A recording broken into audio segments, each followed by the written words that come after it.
दो नहीं 5 दहशतनाक कोबरा जो डसने पर आए तो जान ले ले, मगर बाबर नागी के आगे दहशत की अलामत कोबरा भी सर झुकाए। अटकेलियां करते कोबरा की बाबर के साथ उनसियत कुछ ऐसी है कि देखने वाला दंग रह जाए। मोहब्बत किसी को भी कायल बना सकती है।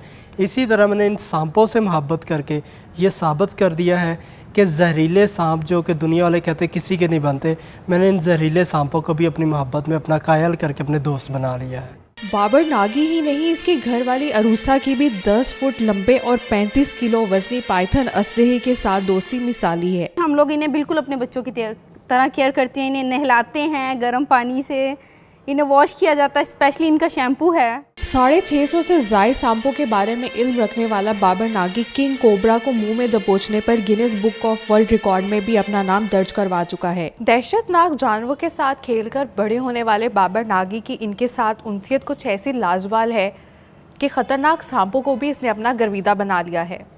कैमरामैन हमजा इलियास के साथ समय Arshid, Faisalabad. News post breaking news और प्रोग्राम लाल फकीर की मजीद वीडियोस देखने के लिए हमारे YouTube चैनल को सब्सक्राइब करें ताकि नई और ताज़ा तरीन वीडियोस आपको मिलती रहें, क्योंकि हम हैं न्यूज़ पोस्ट जो सबकी खबर देते हैं और सबकी खबर लेते भी हैं।